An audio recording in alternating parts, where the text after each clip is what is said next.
Halo teman-teman, pada kesempatan ini kita akan membicarakan mengenai apa itu krisis iklim dan bagaimana mengatasinya. Mungkin beberapa teman-teman sudah pernah mendengar mengenai krisis iklim. Tetapi tahukah kalian apa yang menyebabkan krisis iklim? Krisis iklim itu sebenarnya mulai dari kegiatan kita sehari-hari. Seperti misalnya kita mau pergi ke satu tempat, kita naik motor, naik mobil menghasilkan asap. Kita butuh HP, pakai laptop, ada pabrik menghasilkan asap. Dan banyak kegiatan lain yang kita lakukan tanpa sadar menghasilkan gas-gas yang kita sebut gas rumah kaca. Dan ketika gas rumah kaca ini berkumpul, misalnya CO2 seperti itu di udara, maka dia menyebabkan efek rumah kaca. Dan efek rumah kaca ini menyebabkan panas yang dikirim dari matahari susah untuk memantul kembali keluar ke angkasa. Dalam jumlah yang benar, itu baik bagi kehidupan kita, tetapi dengan bertambahnya manusia, gas rumah kaca semakin banyak, efek rumah kaca pun semakin bertambah dan bertambah di dunia kita yang menyebabkan pemanasan global, dan pemanasan global ini yang menyebabkan perubahan iklim yang sekarang menjadi krisis iklim. Nah teman-teman, untuk kita melihat mengenai krisis iklim, ada 3 pertanyaan yang pertama kali dicantumkan oleh Vice President Al Gore untuk kita melihat bagaimana mengatasi krisis iklim. Yang pertama adalah haruskah kita berubah? Yang kedua adalah dapatkah kita berubah? Dan yang ketiga adalah akankah kita berubah? Kita akan bahas satu-satu ya. Yang pertama mengenai haruskah kita berubah. Kita perlu melihat kondisi bumi atau bahkan lingkungan teman-teman saat ini. Kalau misalnya teman-teman tinggal di daerah Jabodetabek, mungkin teman-teman melihat bahwa kok sepertinya akhir-akhir ini banjir terjadi lebih sering. Kemudian bagi teman-teman yang tinggal di daerah seperti Sumatera dan Kalimantan, teman-teman mungkin melihat bahwa kebakaran hutan itu sepertinya makin lama kok makin parah.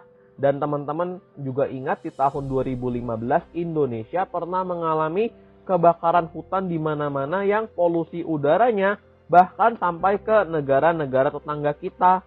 Ini adalah 2 contoh dari terjadinya krisis iklim, yaitu bencana-bencana ekstrim.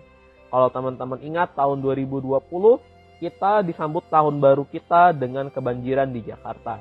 Tapi di sisi lain di daerah bukan Jakarta malah ada kebakaran hutan. Jadi ada tempat yang kelebihan hujan, ada tempat yang sangat membutuhkan hujan. Ini adalah bukti bagaimana kita sedang berada dalam situasi di tengah-tengah bencana-bencana iklim ekstrim. Dan kalau kita tidak bertindak, maka bencana-bencana ini akan terjadi semakin banyak di negara kita. Dan tentu saja dong kita nggak mau menjadi salah satu korban yang terdampak oleh bencana-bencana ini. Jadi haruskah kita berubah? Kalau menurut aku sendiri kita harus berubah melihat kondisi yang ada saat ini di Indonesia dan di dunia. Kemudian yang kedua, sebenarnya dapatkah kita berubah? Kalau kita mau membaca, melihat sejenak di internet, di buku, sebenarnya kita punya kok cara untuk berubah. Misalnya ada penggunaan energi alternatif seperti solar cell, dan di Indonesia pun beberapa rumah ibadah, berbagai rumah sudah memakai solar cell yang semakin lama pemasangannya semakin murah. Kemudian kita juga melihat ada kendaraan-kendaraan yang beralih dari bahan bakar minyak atau BBM ke tenaga listrik. Kemudian kita juga melihat bagaimana di Indonesia Tengah potensinya itu besar untuk pengembangan pembangkit listrik tenaga bayu atau tenaga angin. Jadi kalau teman-teman melihat dapatkah kita berubah, sebenarnya dari teknologi, dari sistem pertanian kita, itu sudah memungkinkan kita untuk berubah.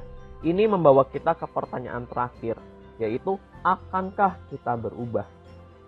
Untuk pertanyaan ini, aku ingin mengkategorikan bagaimana kita berubah atau akankah kita berubah ke dalam 3 kategori, yaitu pendidikan, advokasi, dan aksi nyata bagi masyarakat.